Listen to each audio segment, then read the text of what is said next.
Welcome back, DJ Puzzle, and welcome everyone here in the Zoom room or watching this on Vimeo or wherever YouTube on DVAN's pages to Accented Dialogues in Diaspora. This is our 34th, that's crazy to think about, 34th episode. We're going to be talking about stories from the Highlands, celebrating Montagnard Degar artists, where we'll be speaking with the artists Abigail Mlo and Y-Danair Niehrah. Before we get there, I want to give y'all a little bit of context for those of y'all who this is your first time joining us for our virtual conversation. Accented welcome. If this isn't your first time, welcome back. Hope y'all have your drinks ready. My name is Philip Nguyen. I am the co-host of Accented Dialogues in Diaspora, a lecturer in the College of Ethnic Studies at SFSU, San Francisco State, former president for UNAFSA, the Union of Vietnamese Student Associations, executive director for the Vietnamese American Roundtable, and I've been a part of DVAN since my time as a graduate student in Asian American Studies, reading the Diacritics blog, trying to figure out what the sympathizer meant to me, and attending in-person poetry readings with Eastwind Bookstore in the Bay Area, right? So I'm really excited to be a part of this show and to welcome y'all into our space here today.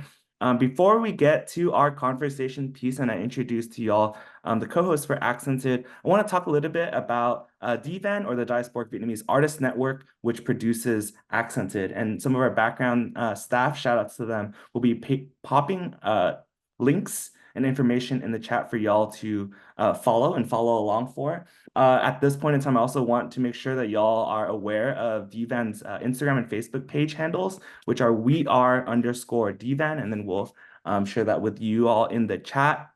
DVAN, or the Diasporic Vietnamese Artists Network, believes that the stories and aesthetics of a thriving Vietnamese diaspora can unite our global community. Our mission is to foster diasporic Vietnamese and Southeast Asian literary voices.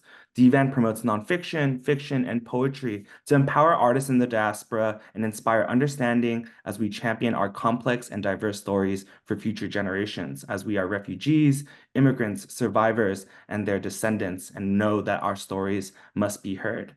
And to talk a little bit about Accented Dialogues in Diaspora, this show, this space that you've joined here, we really emerged in 2020, which is 4 years ago, really crazy to think about, to provide this intimate space to facilitate collaboration, conversation, connections between our community members virtually, and our Southeast Asian, Vietnamese, cultural producers, artists, authors, writers, movie producers. We've had shows where we talk about API representation in film and media, mental health, marginalized voices, theater and performance. We've done tarot readings on the show. And so we're really excited to continue the show in our fourth season, in our fourth year, now in 2024, with so much of you, the returners, your support and of the support of our planning team and our sponsors, right?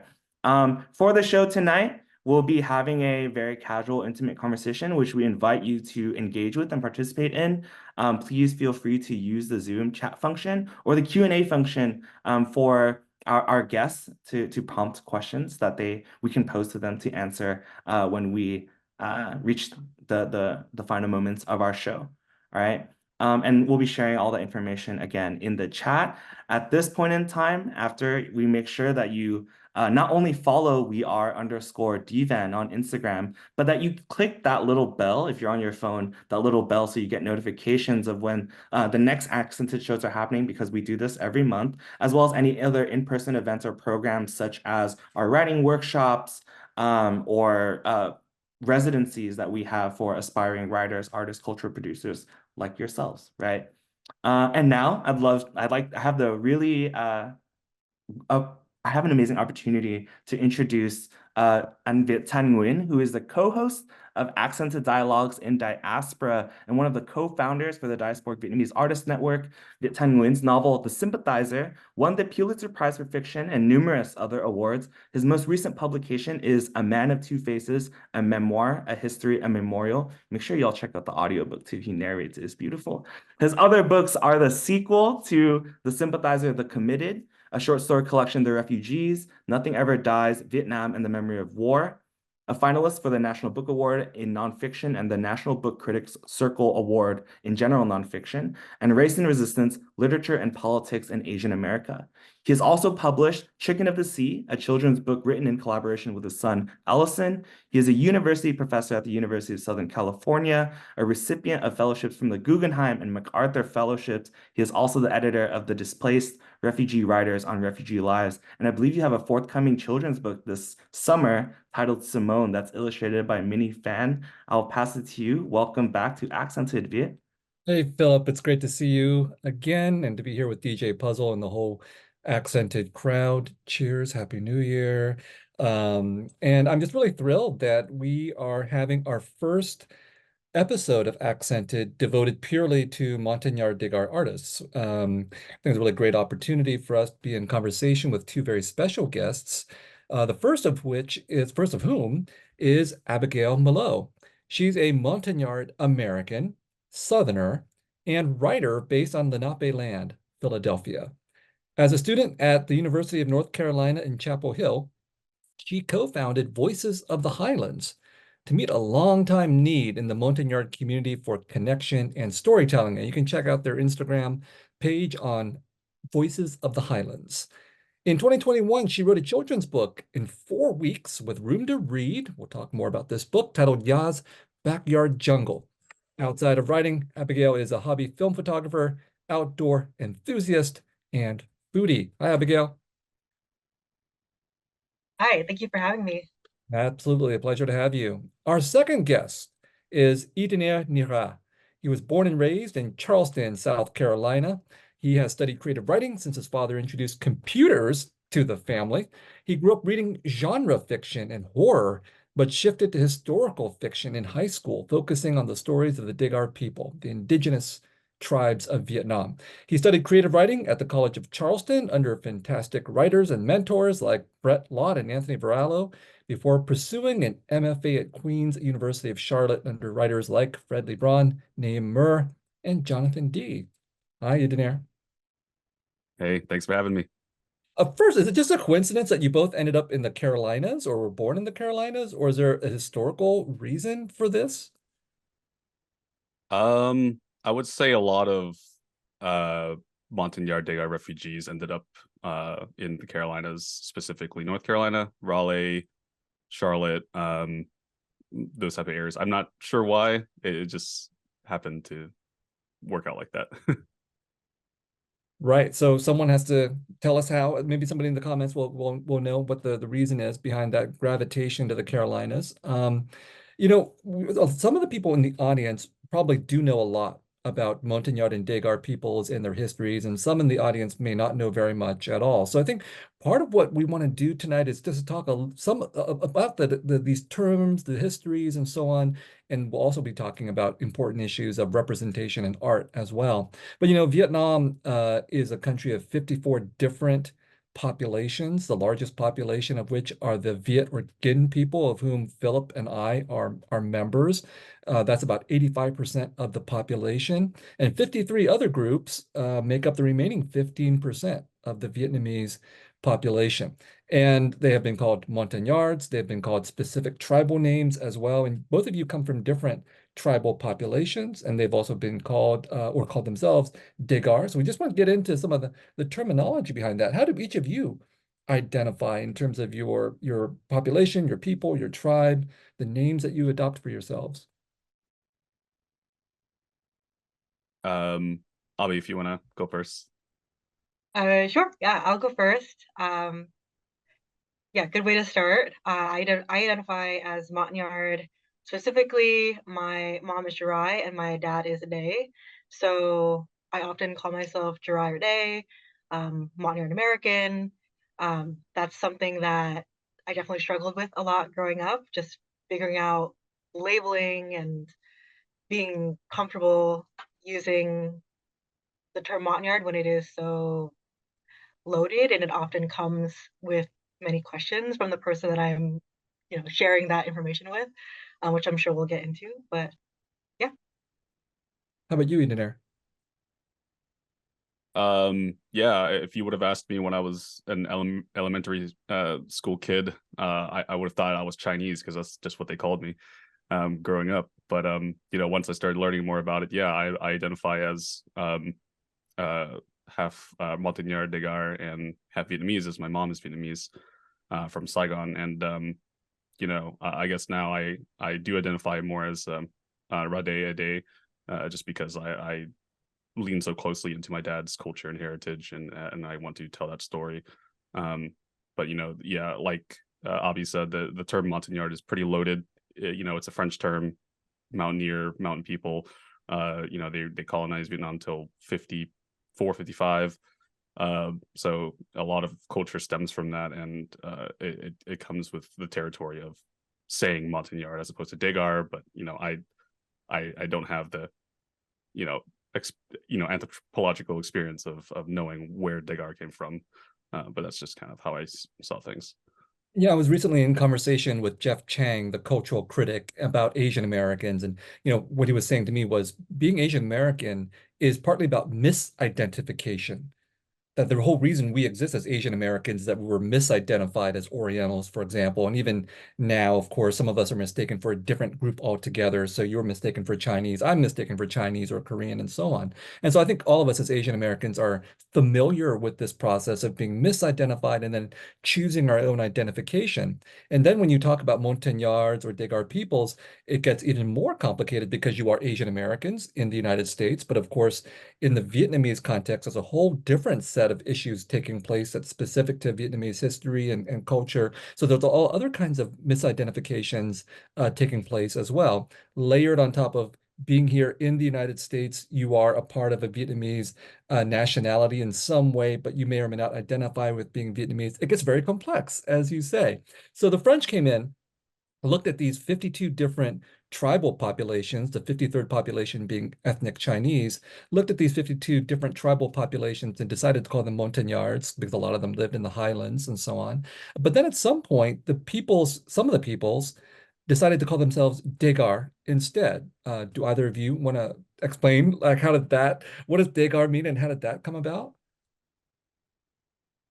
Yeah, I can go first. I mean, I would even argue that Degar came first before Montagnard.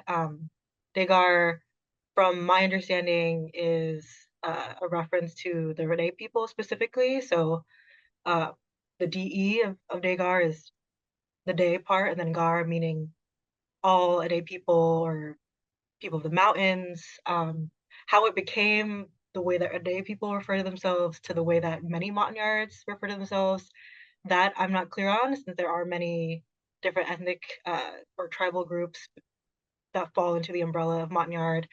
And of course, Montagnard, the term itself, is French originating, and that was their way of describing these group of people, as you say. And prior to that, if folks weren't calling themselves Degar, they were calling themselves Ede, Jirai, Wadong, Kaha. And as far as I understand, in Vietnam, there actually isn't that much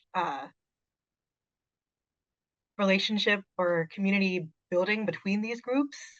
I feel like the Montagnard, like Degar community that we know of in North Carolina, where many of us live and resettled after the war, that's kind of a concept that that originated in the U.S.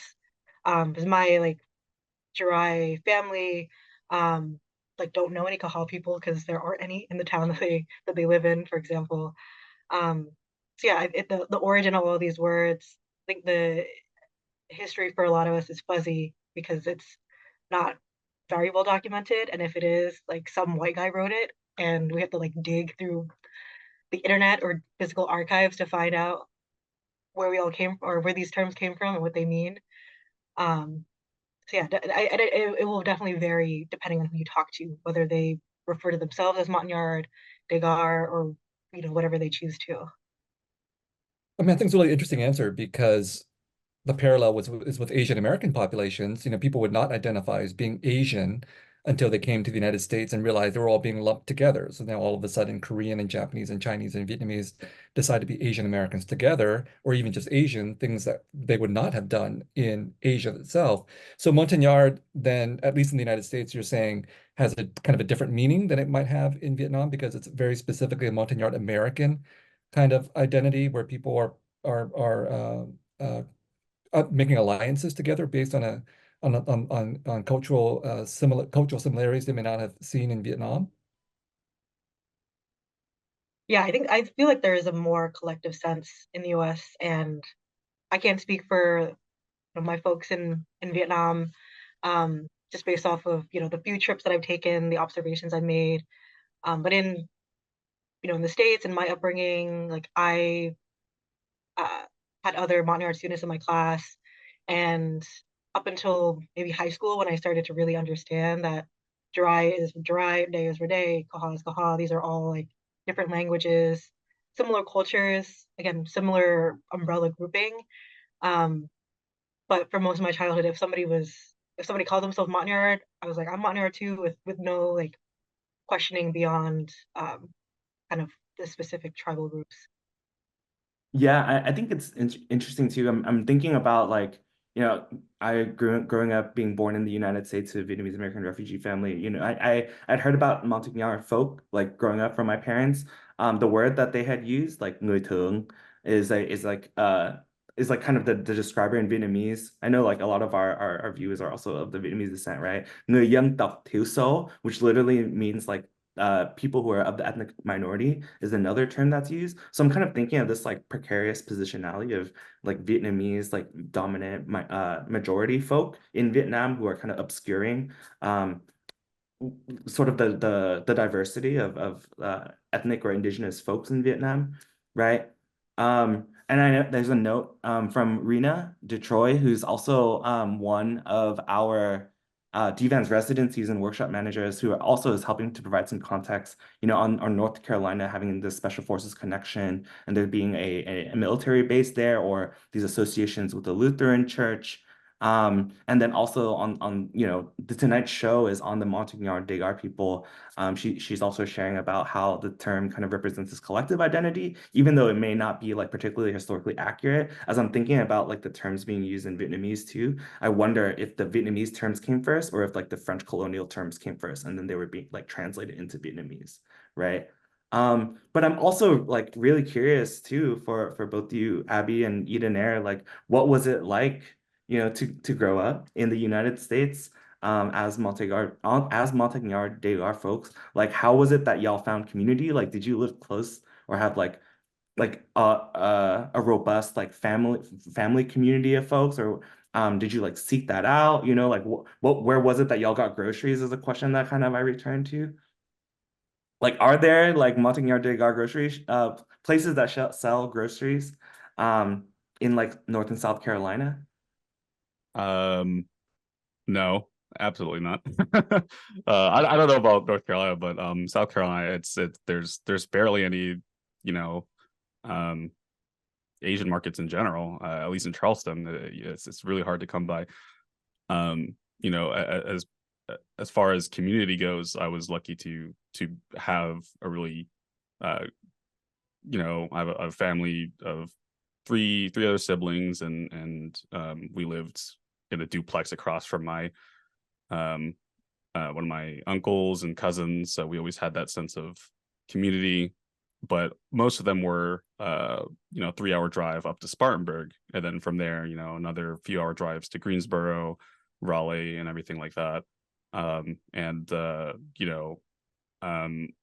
My granduncle was Pakasor, who he passed in 2019, but he was the head of Montagnard Foundation, who spoke. He spoke at UNPO and Human Rights Watch and everything many times to try to talk about the oppression going on in Vietnam, especially in the early 90s, 2000s. We were talking earlier before the panel started about it's getting better, and like for instance, Miss Universe, Miss Vietnam 2018 is a Rade woman who there was a journalist who actually kind of tried to slander her, and he got fired from his position because that's not something they do anymore there. So I feel like it's getting a lot better, but having that community growing up was something that helped a lot. Tried to help me embrace my identity as a Rade person instead of, falling back on I'm just an Asian American, because, I don't want to be just part of a monolith. I want to embrace the culture and also lift it up and tell a story that I'm sure my parents and my grandpa and my granduncles would love to tell people too. Let's get a little deeper into that answer, because I think it's really interesting. When we talk about Asian American populations and we say Korean, Chinese, Japanese, Vietnamese, and so on, we're talking about people who are being labeled under kind of a national category, Korean or Vietnamese, let's say, right? And so a lot of Asian immigrants who come to the United States are people who, from their home countries, are people of the ethnic majority. And then they come to this country and they become an ethnic minority. Now, that's a different description than what you were saying, because Montagnard Degar peoples in Vietnam are not a part of the ethnic majority. I believe Vietnam, the government officially discusses these populations as ethnic minorities, not as indigenous peoples. And so now we're getting into some really complex and interesting terrain between the difference between ethnic minority and in being indigenous.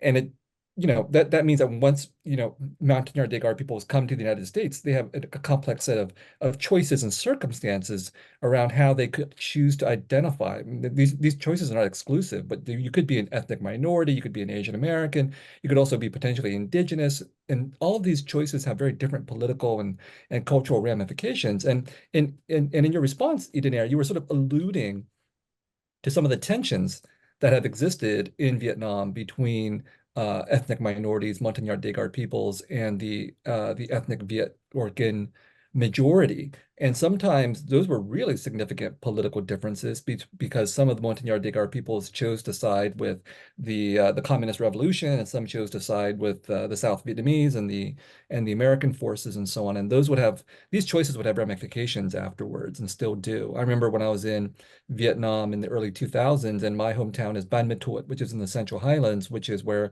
a lot of Rade people live. I didn't feel comfortable going back to Ban Ma Thuột for many reasons, but one of the reasons was that at the time it was politically difficult to go to the Central Highlands because of various kinds of political conflicts that were taking place. Can you tell us a little bit more about the background behind some of the conflicts that were taking place then and maybe even still now? Yeah, I mean, I'm not a historian, so I don't want to misspeak about any, larger scale political issues, especially, during the war or now, because I'm not too educated in that. I don't want to, sound ignorant or anything, but during I would say in terms of, ethnic minority versus indigenous, for instance, at least the Rade people weren't technically always, in the Central Highlands, for instance. They were the Chamic people that came and settled near the coast. I don't know the translation, but there are cities like Da Nang, which is technically, one of can translate directly into one of our words. I'd have to ask my dad about that again, but something to do with the water or something like that. But at least in Rade, but now I'm not really sure the tensions going on now.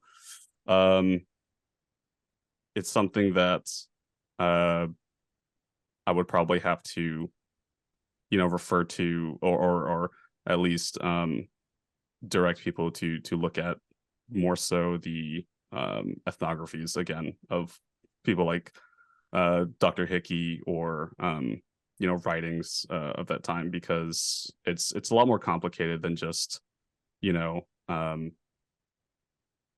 were caught in a war and they wanted to they're being dragged on both sides and caught in the middle. There was even a lot of tensions in the States about that. With like my granduncle and the foundations, and there were two different flags, and it's a lot of things that I feel like a lot of people probably won't actually be able to understand ever, because a lot of the people who were fighting about all of this stuff are kind of getting older and They're dying going. out. They're going Yeah, soon. Yeah. and it's not like a good thing, because you don't want that when everyone's trying to determine where they come from, where trying to figure out their heritage. But that's just the rough reality of how it worked out with a lot of the refugees after the war. So it was really interesting for me. Interesting for me when I was writing my book, A Man of Two Faces, to reflect for a bit upon the Central Highlands and Ban Matuot, where I was born, and my own family's role in the Central Highlands. Because from my understanding, a lot of the when I see pictures from the 1950s, Ban Matuot is like a village. Now it's a big town. A big transformation has taken place. But back then in the 1950s, right before my parents came and I came and I was born there in the 1971. It was definitely a place. It seemed like the place where the ethnic Gin were settling down in this land. And this was a part of sort of a government program to make sure that the ethnic Gin would have opportunities in this area at the expense, arguably, of tribal peoples, right? And that tension still seems to apply. So I think a lot about my own culpability or my family's culpability in what I perceive to be settler colonization in the Central Highlands, and then how that extends to what happens when we Vietnamese refugees come to the United States and become settler colonials in a different colonization system here in this country. So complexities on top of complexities. You can see where the tensions would be, or at least I think I see them, because obviously Americans of a majority background would have some difficulties thinking about themselves as being a part of a settler colonial country. This speaks directly to the politics of our own situation. And I do wonder whether the ethnic Gin would see themselves as colonizers in their own country. I really sort of would think that would be a controversial question. But what is leading up to, and we're going to get to the question of Montagnard Degar autonomy and self-representation very, very soon. But sort of the last question I have on this political topic is what is your perception of the relationships between Montagnard Degar peoples here in this country and ethnic Gin or Vietnamese people? I mean, in other words, what is your relationship to being called Vietnamese, or your rejection of being called Vietnamese, and whether or not you think that term Vietnamese or has already been sort of appropriated by the ethnic majority here?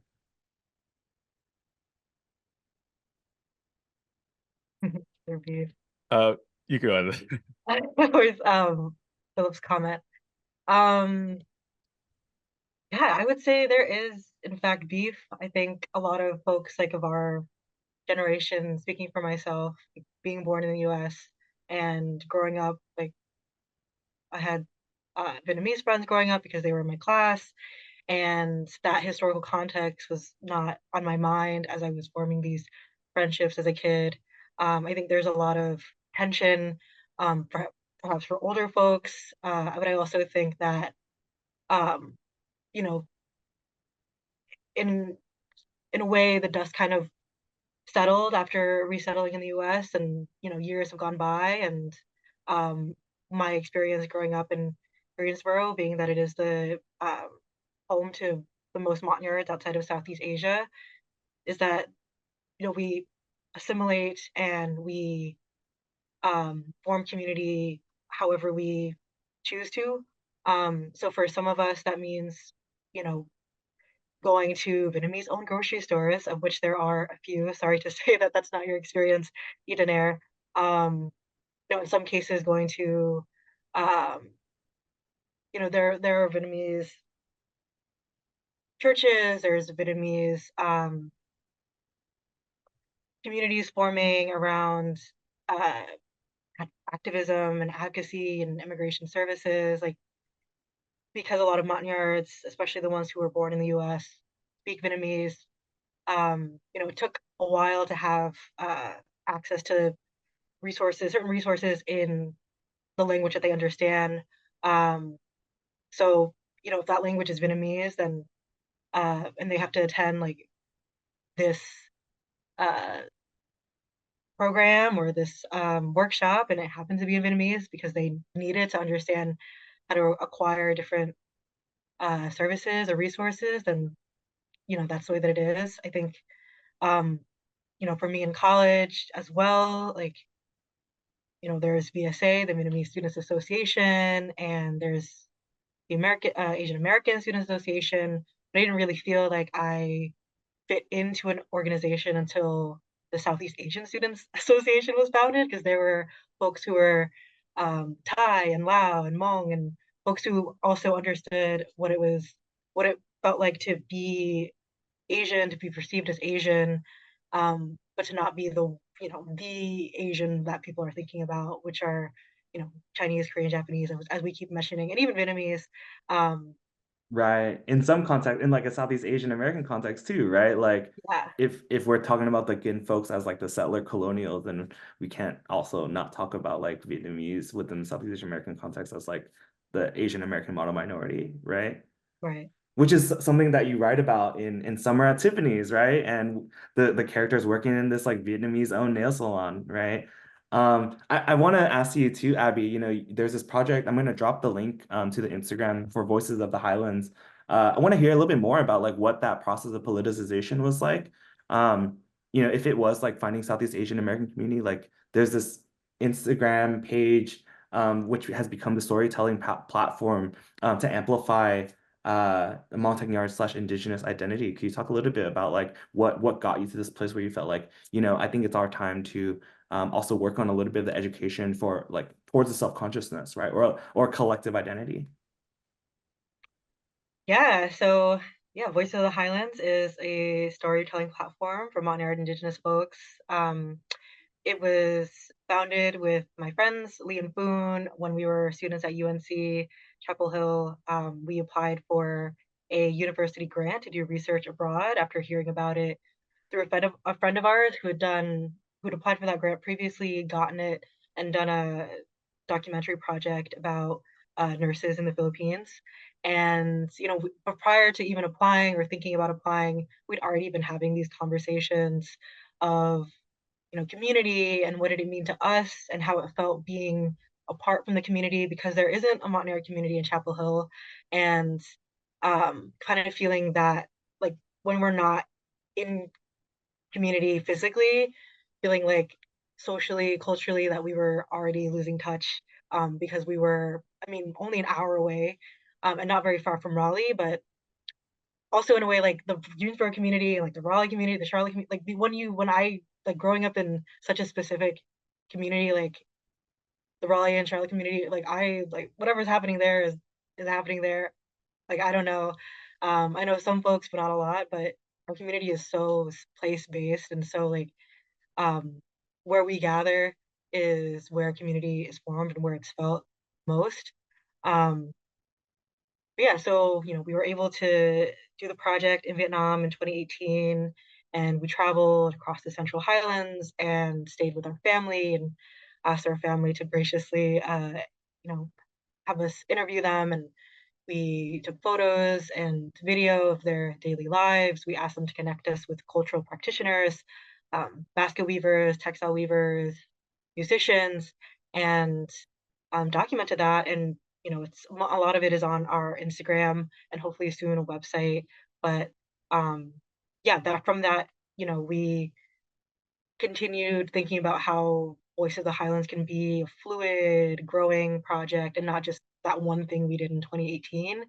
And especially in 2020 during the pandemic where, folks are isolated and we're having this kind of new for some folks or refreshed conversation around race in the US and community and how do we continue to connect in a way that we weren't thinking about before, which is virtually, is when we started to reach out to our community in a virtual setting and host different talks, much like this one, about topics that maybe folks don't always get the ability to talk about, because there aren't a ton of Montagnard spaces that aren't church, and there aren't a lot of Montagnard gatherings that aren't weddings and funerals and birthday parties.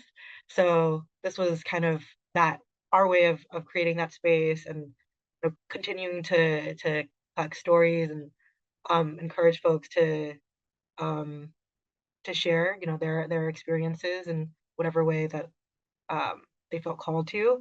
And yeah, I will also say that during this travel, since you mentioned Buon Viet, we visited Buon and we had just gotten there, needed Wi-Fi, so we stopped at a coffee shop.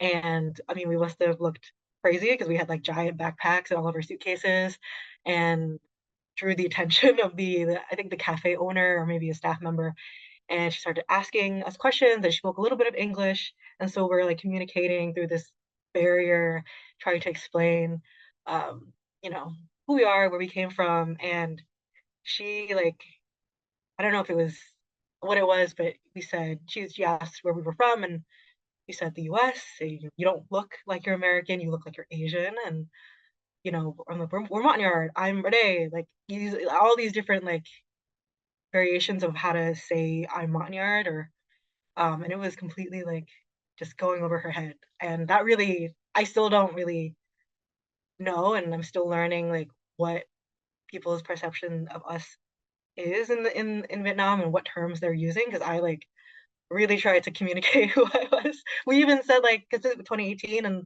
at Y-Danair you mentioned Hen Nhi, the Miss Vietnam. We even said we're like Hen Nhi, and she still didn't get it. So very, very interesting. Yeah. Yeah, I mean, thanks, Abby, for that. I mean, I know we have on deck, like we're gonna ask both of y'all to, if you wouldn't mind sharing an excerpt of your work. But before we get there, Eden Air, I'm thinking about the body, like the corpus of Montagnard, like diasporic Montagnard literature. Abby's talking about like these things that are happening like fairly recently, like through the pandemic, thinking about ways that we build like virtual community. I mean, that's sort of how Accented came into existence. But I understand that in like just 8 or 9 years prior, in around 2011, you published your first work, a short novel, Homeland, a Vietnam War story of the Montagnards. I believe when you were 17, right? So also during this process of politicization and understanding your own identity, I'm curious, what was that process like for you then, and has it changed at all now? Like I want to ask what your relationship is with your parents, right? Like what was it I don't even remember what I was doing at 17, but what was that like for you to publish your first work that has contributed to this larger body of Montagnard literature? Yeah. And did I you know it then I too, like did you even think about that then? no, I thought it would just be a fun story to tell. I really did. Again, I really didn't get into the weeds until college. I don't think. I mean, I got into the stories in high school, but I didn't understand any impact it would create. And I know it's like a good thing for the culture, but I'm like in my writer brain, I'm like, please don't read that. It's like like it's so the writing is just, it hurts me to look at sometimes. I think I have a typo in like the dedication. My dad even pointed it out, and he's like, English is like his fourth language, so I was like, okay, felt bad. But no, yeah, I had the opportunity to attend a School of the Arts in Charleston, and before that I was just writing about ninjas and fantasy and sci-fi all the time. And um I around the 10th grade, a new professor joined the school named Rutledge, and he kind of pushed me to kind of explore more of my identity, explore more of my background, because I became really good friends with him. I still talk to him to this day, and help him mentor students who are going through the same process I did back however many years ago now.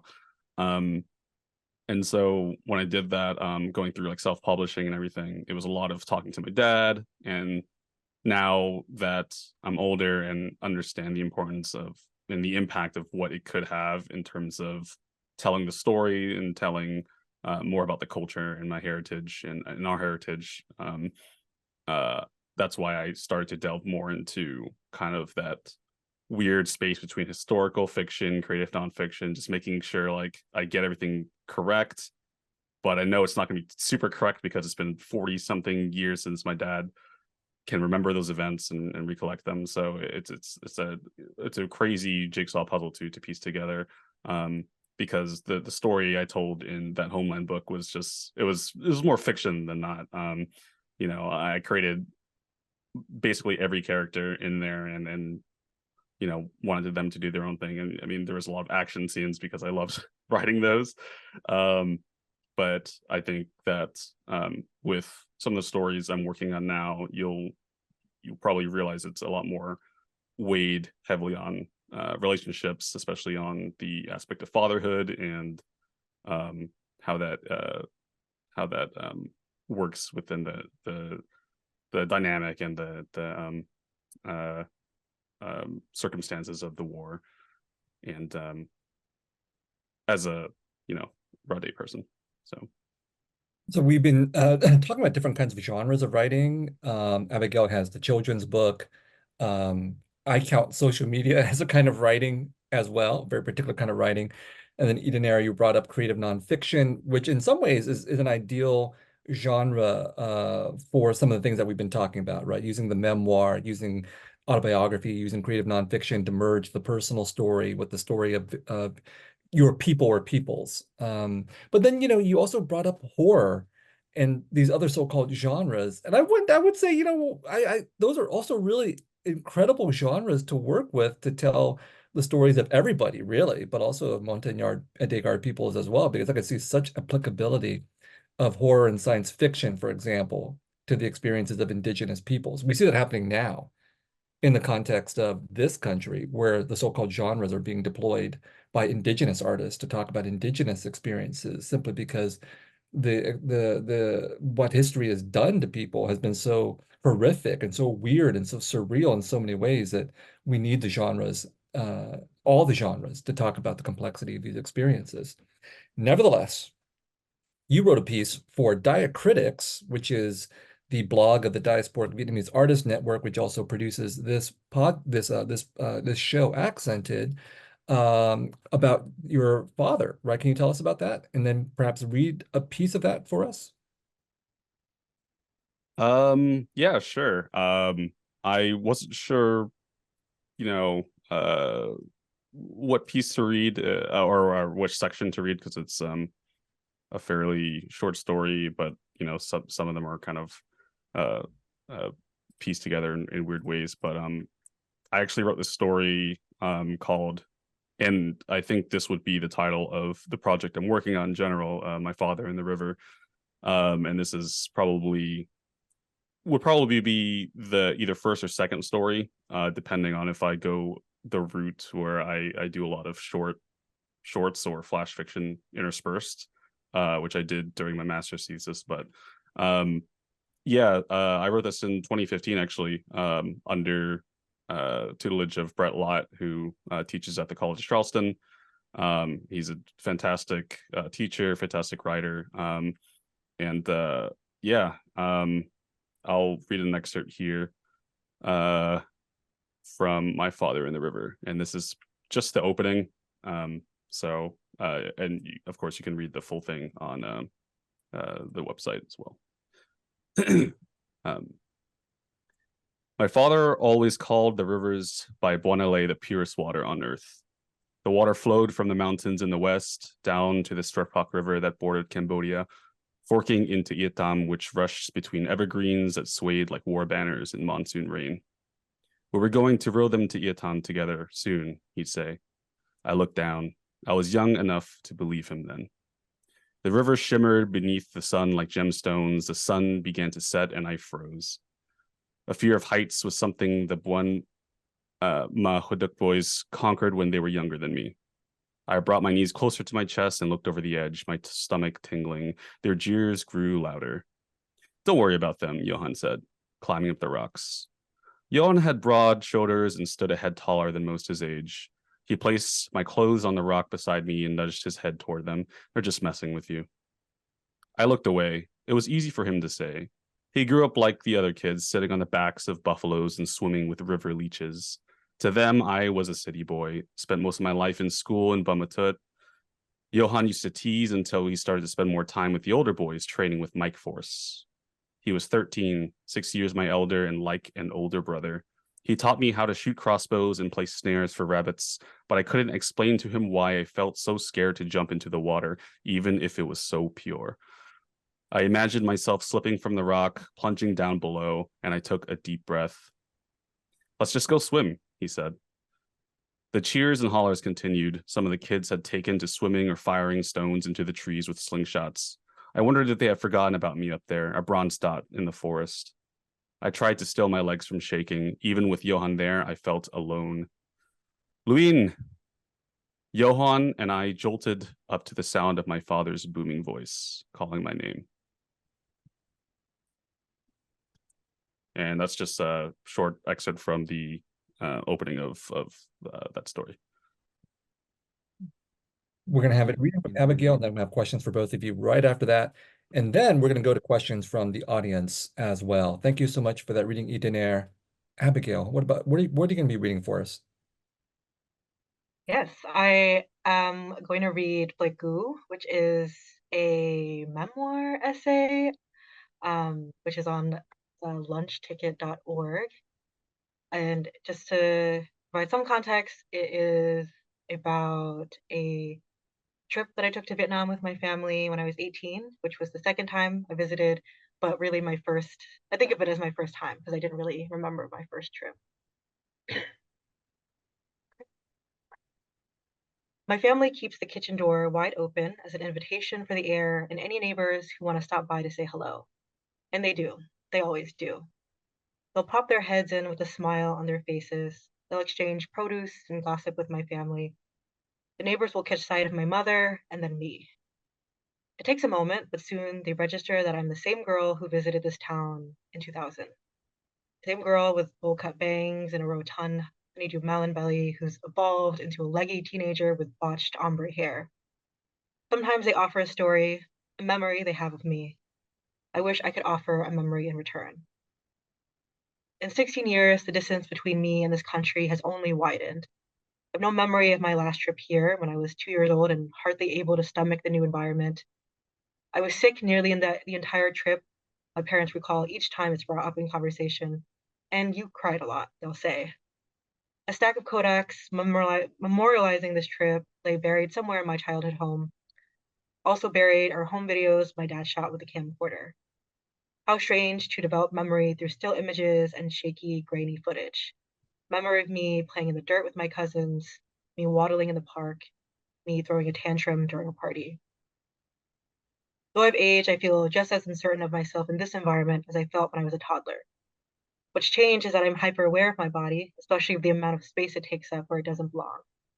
Everyone comments on my height. It's a given. I tower at 5'7", a sight to behold in this town. The leathery elder women are practically 2/3 my height. They stretch their ankles just to hold my face in their hands, to pinch my round cheeks, and marvel at how much I've grown behind their backs. Thank you for that, Abigail. We have questions from the audience, but before we get to those, I have one last question for both of you, which is that it's an interesting moment to be a Montagnard Degar American person in general, but also a writer and an artist as well. We're getting to the moment where hopefully the Vietnamese American community is more aware of some of the issues that we've been talking about. And if they're not, that's why we're having this show. We're getting to the moment where we have people like Abigail and Y-Danair who are somewhat different generations who are writing now in English. So there's this whole opportunity to start telling, not to start, but to tell these stories or tell stories about Montagnard Degar American diasporic peoples. How do you feel about this opportunity? Is it welcome? Is it terrifying? Is it both? Because in some ways you are really at the cutting edge of this, since there haven't been that many works in English, at least, about the experiences of Montagnard and Degar peoples, whether it's in Vietnam or in the United States. And I say this, not talking about what's been written in Vietnamese, just talking about what's been written in English. Yeah, I think it's kind of an exciting prospect to have that opportunity, but also it bears with it kind of a responsibility and a pressure. I had some opportunities that I didn't have the timing down to go with my granduncle Coxor to United Nations or go to Brussels, etc., to hear him speak and maybe help him, talk about human rights for some of the Degar people. And I felt like after his passing, it was even more of a pressure. And like you said, there's not a lot of literature on I think the first time I saw them mentioned in English literature, at least, was The Things They Carried by Tim O'Brien. And they were only mentioned once in the story, Sweetheart of the San Trebang, where the character goes AWOL, and it's, one of them mentioned, oh, she might have gone up to, because, she had like a necklace of, I don't know if it was tongues or ears around her neck, and she might have gone to the villages, the Montagnard villages up in the highlands. And I was like, okay, that seems like they're saying that we're savage, like that she would be accepted there because of that. And it didn't sit well with me that was the only representation I'd seen, at least during high school and early college. I'm not a huge reader, so I don't really have too much exposure into if there are any other things like that. But again, I think it's a bit of a pressure to tell those stories and to tell them truthfully, which is another Tim O'Brien thing about how to, not that it's a war story, but how to tell a true story in general. Everything seems so coincidental or over the top that I feel like it's hard to make sure people understand that this is the truth. This is what happened. So, having that balance between the truth and also making sure that they understand how important it is for not only history, but, our heritage is something it's delicate to balance. Abigail, last thoughts before we go to the audience questions? Yeah, echoing everything that Y-Danair shared. I think it's exciting more than anything. I definitely was seeking us in any form of media before I even realized it. I think I projected myself onto a lot of what I was watching. But, I was Jasmine from Aladdin if I wanted to be. I was Pocahontas if I wanted to be. I had this I formed this kinship with these characters who looked relatively like me or my family, even though obviously there's no relation. They were not thinking of Montagnards when they created those movies. But yeah, it would be great to not have to project anymore and to have an abundance of literature, an abundance of film and poetry and everything. So I think it's exciting to think about where we might be in the next 10 years and what works will be out there. And as much as I can, I want to write to the very least my experience growing up in Greensboro and pretty much an ethnic enclave. I think that's a very unique experience. And the more that I read other works from other, especially Southeast Asian authors. But I think reading After Parties by Anthony So, which came out a few years ago, about his, all fiction short stories, but very rooted in Stockton, California, where he grew up, and rooted in being Cambodian, not just Cambodian American, but Cambodian American in the Stockton, very similar, upbringing of nobody else is going to understand. So I really enjoy putting that experience into words and hoping that it connects with folks. And I would also love to see fantasy, horror, anything out there. I will consume it, because when I was looking, over the years, as I've looked for Montagnard stuff, I came across Y-Danair's work just by Googling it, not to embarrass you. And I was like, okay, we got something. We're working with something here. But yeah, it's growing. It's definitely scarce, but yeah, I have a lot of a lot of hope for more Montagnard representation in the media. Thanks for that. I mean, Y-Danair, I see you unmute. What's up? Oh no, I was just gonna say I think it's funny because I love Wikipedia because it's just I love just like going on there and just reading about random stuff. And I've actually kept reading or kept tabs on the like Montagnard page like over the last like decade, and it's like really interesting to see how it's grown and just like all of the notes like putting in there and more kind of like history added to it. So I think I think there's going to be more to come on that page in the next 10 years, so especially when it relates to writing.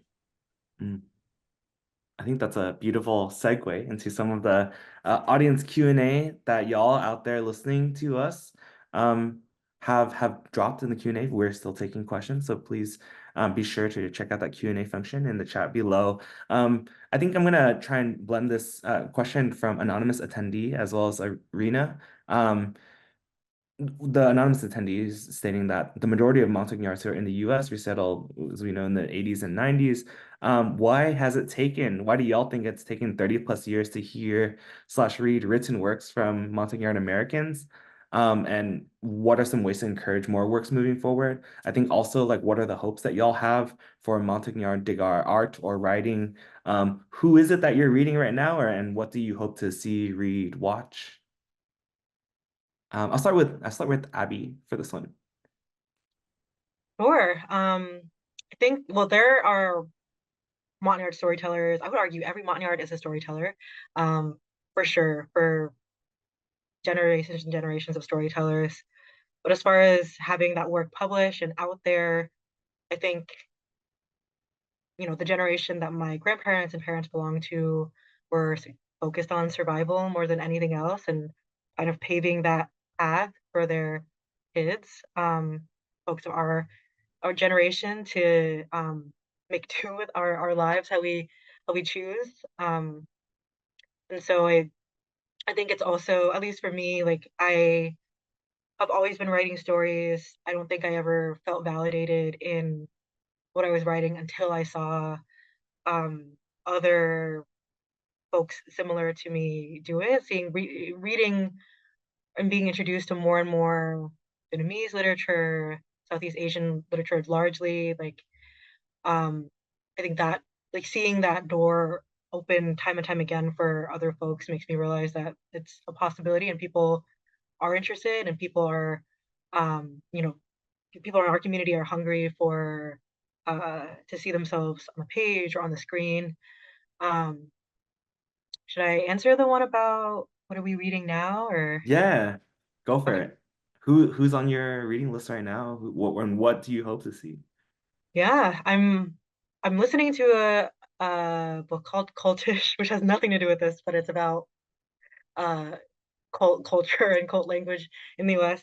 I'm also actually reading Viet's book, Man of Two Faces. I was hoping to finish it in time for this talk, but didn't get a chance to. Yeah, I also recently read a memoir called Ma and May, um, about a Cambodian, from the perspective of a Cambodian woman. And I found myself, like, I don't highlight books, I think it's sacrilege, but I was mentally highlighting like all the pieces that I've connected with. And it's so interesting because she is a woman of a different generation, a refugee, and spent most of her life here in the US. And yet there's so many similarities. So I found myself really connecting with that book. I believe the author's name is Putsata Rang. Yeah, that's kind of, I find that whenever I'm interested in a new book, like the Southeast Asian literature that I have like on my shelf, that tends to take precedence because I'm like always wanting to read more. And there is so much more to read. And again, like I feel like either none of it existed when I was growing up, or it did and I just didn't know it. But yeah, I feel like we're living in a really good era of literature. Y-Danair, your thoughts on Monsignor Degar art writing hopes for the future and what you hope to see? Yeah. I think I have the same ideas on why it's taken so long for books to be written about refugees or their life in Vietnam, coming over here, etc. It's just they were trying to survive, they were trying to start a family, start a new life. Like I mentioned before, my dad spoke 4 languages when he came here, and the only one they spoke at home was English because they didn't understand that you could learn English through immersion and everything like that. So they wanted us to speak English primarily growing up. So, and that's why I became a writer. So that's his fault. But I think in terms of I think there's a huge opportunity for Monsignor writing to not take off, because it seems like that seems like a Hollywood thing, like, oh, you struck it big and now it's like the next big thing. But it's just like I think that if there's a good opportunity to tell the story and have it out there, I think any opportunity is good. And it will give more credence to the struggles that we went through that hasn't been told yet. I guess in terms of what I've been reading is not much, because I read so much when I got out of college, working in the publishing industry, 30,000 words a day, meticulously copy editing, that even writing and looking at a Word document made me want to like gouge my eyes out. So right now, and I'm sorry, Abi, but I love highlighting and writing in the margins. I'm just like that. I don't say old school because I'm not old at all, but I love redlining everything. Even when I see like a copy edit error or something in like a twice edited book. But I started reading more fantasy just to escape from everyday life. So currently reading through Best Served Cold by Joe Abercrombie, which has been a blast so far. But otherwise, I take a lot of my story writing and storytelling from actually other mediums like video games, because I think they're extremely underrated in terms of how they project a story and have you be an active participant in what's being told as opposed to passive. So I really enjoy that aspect of that. And it's probably one of the reasons why I started writing as well. If there were like a Montagnard based like first person video game that I could download on the PS5 right now, that's gonna turn into like an HBO special, I'm on it, Yeah. We have a question from Noah Lee, praises from North Carolina. I would love to hear from these writers on how they chose the genre in which they decided to tell their stories through, and if so, which genres are they interested in exploring with their writing? Even though you kind of started to touch upon it, but pitching that to you first. Yeah. I mean, I definitely, I mean, the historical fiction or historical route was kind of a no-brainer for me because of the complexity that my dad tells stories. And like Avi said, like there's all these Monsignor people, they are all great storytellers, they just don't know it. My dad was stuck in a bunker during and this is why we don't celebrate Tet in our house, like the New Year. Is because the Tet offensive happened. They thought it was fireworks, but it was just mortars coming down on Bon LA, like right outside of Bon Matet. And 4 days, 4 nights in the bunker. And the next morning, all the village boys got up. There were skulls on the ground from soldiers that had been picked clean by vultures or whatever. They got the skulls, put them up on sticks, and were shooting slingshots at them. And I was like, it's such a brutal but beautiful way of kind of recounting how crazy they grew up in. I mean, he was only 13 at the time. I can't do math. That's why I'm an English major. 12, 13. So, you know, him having that detail and him just casually talking about it over a glass of wine, and I was like writing it down frantically. I'm like, wait, give me more details. You know, it was a no-brainer to just tell his story. And I think that in the future, when I can finally, not that I want to get over this hump, but you know, I want to finish this because I know it's so important, and I really want, you know, to make sure I get all my dad's stories in there. But in the future, I would love to do more genre fiction, but have also some of the same themes that relate to a sense of belonging and identity, which I think every story deals with identity, but you know, that kind of conflict between you know, nations and political stuff like that. So Abby.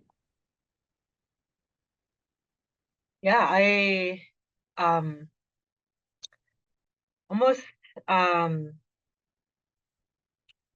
the opposite end of that spectrum. I have like a lot of the resources out there that I read and used to understand more about history and our culture, since so much of it was about the war. And I kept thinking, like, and who were we before the war? And who were we before we resettled in the US?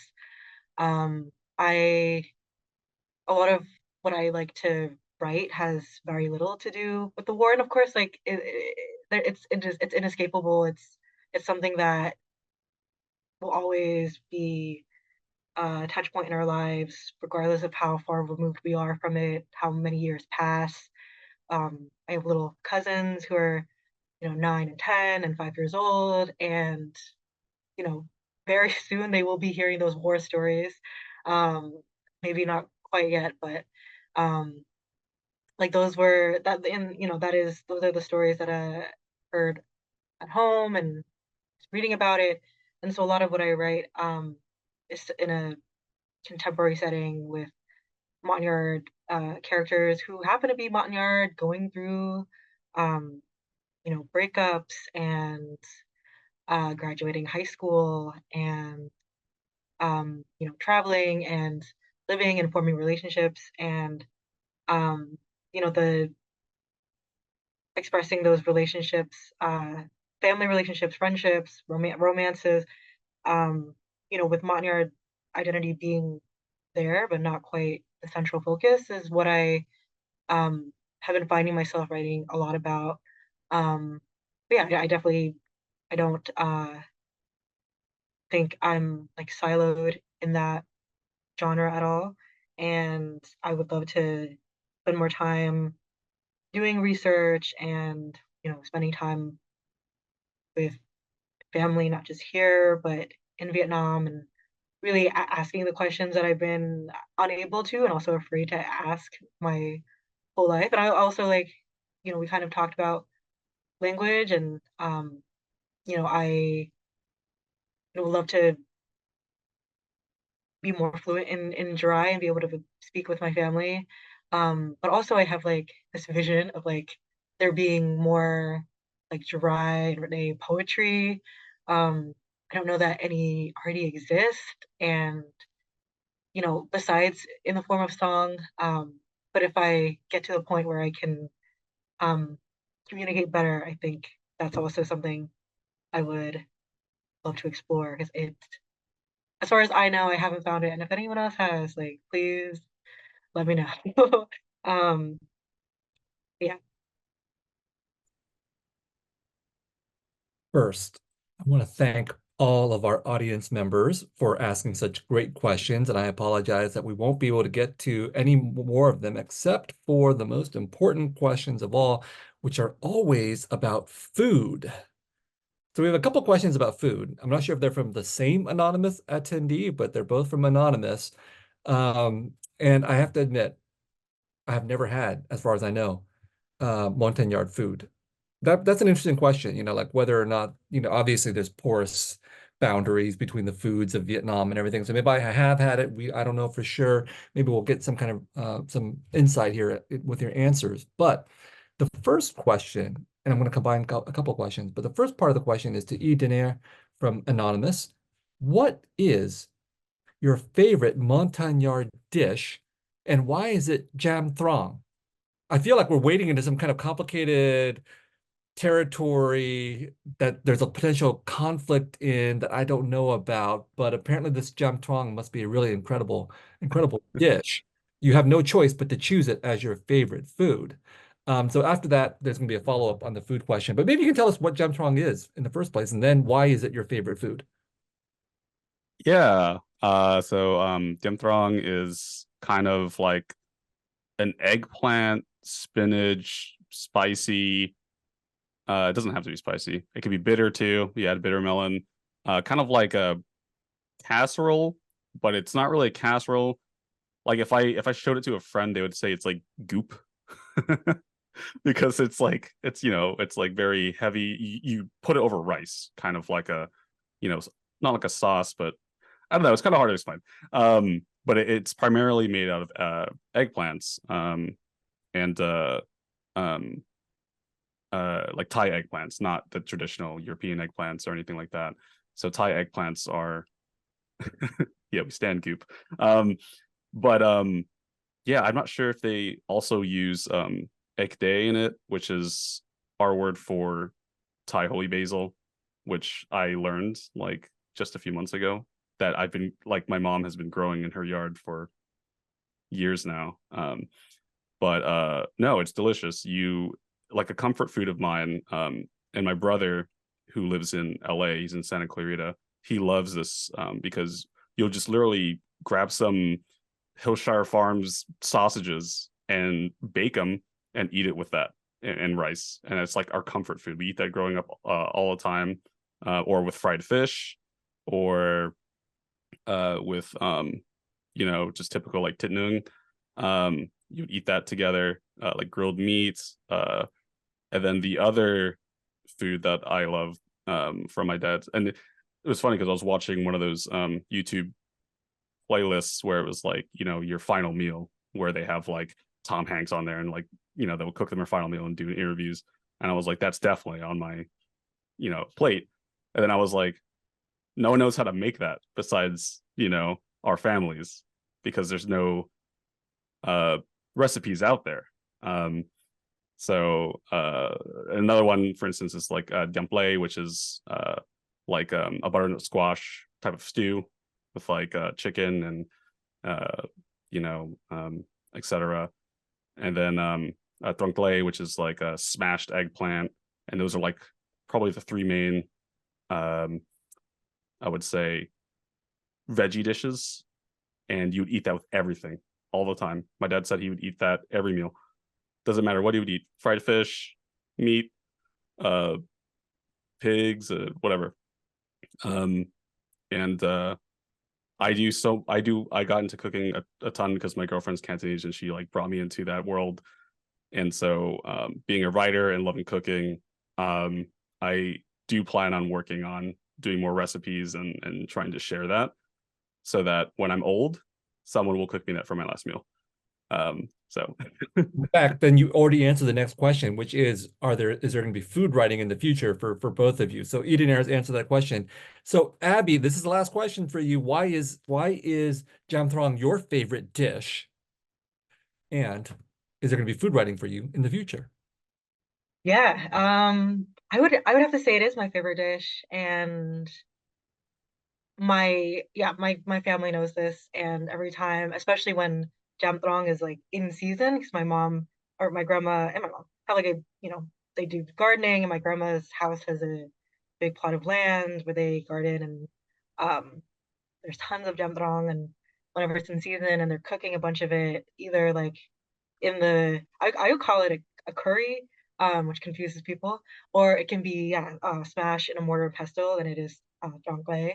And anytime they're eating it, they're there and they FaceTime me. They're like, "I'm sorry, Abby, like you can't be here for this," and I'm like, "Yeah, they do sell it in a lot of Asian grocery stores, Vietnamese grocery stores. I have the privilege of living not too far from South Philly, where I can get my jam throng.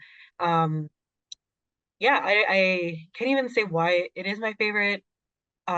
But but I will say it's only my favorite when my family makes it because I do make it, and I just don't have that touch. Like I just don't have that magic touch. Even though I follow their directions to a T. But yeah, I would say our meals are, or like I guess traditional meals, like there's gonna be greens, there's gonna be pork, chicken, maybe fish, there's gonna be peppers, it's gonna be spicy. Um, yeah, food writing wise, that's a world that I am not a part of, but I mean, I would love to join. And as Y-Danair said, there's not a ton of like Montagnard recipes written out there. There is a Montagnard restaurant in Greensboro called, I think it's called Jack Jean Restaurant. There's actually one in Vietnam as well, I think in Saigon. So like we're out there. You just gotta like find find us. Um, but yes, I'm glad to hear some Jamthrong recognition. I mean, just even listening to the two of you, my mouth is watering. It's clearly the case that we have to go to these two restaurants you mentioned, but also for all those, Viet cooks out there, Viet chefs out there, maybe it's time to start thinking about incorporating and acknowledging Montagnard Degar recipes as well. Because yeah, someone's got to invite me to their house to let me have some of this. Okay. It's always better when your grandma or mom cooks it for you. So Hey, Y-Danair and Abigail, thanks so much for being with us on Accented. It's been such a special episode to be talking about Montagnard Degar peoples and histories and cultures and your own work as writers and as artists and as advocates for the Montagnard Degar communities here in the United States. Philip, been a pleasure to be here with you as well, and DJ Puzzle. Thanks to everybody in the audience for being with us on Accented.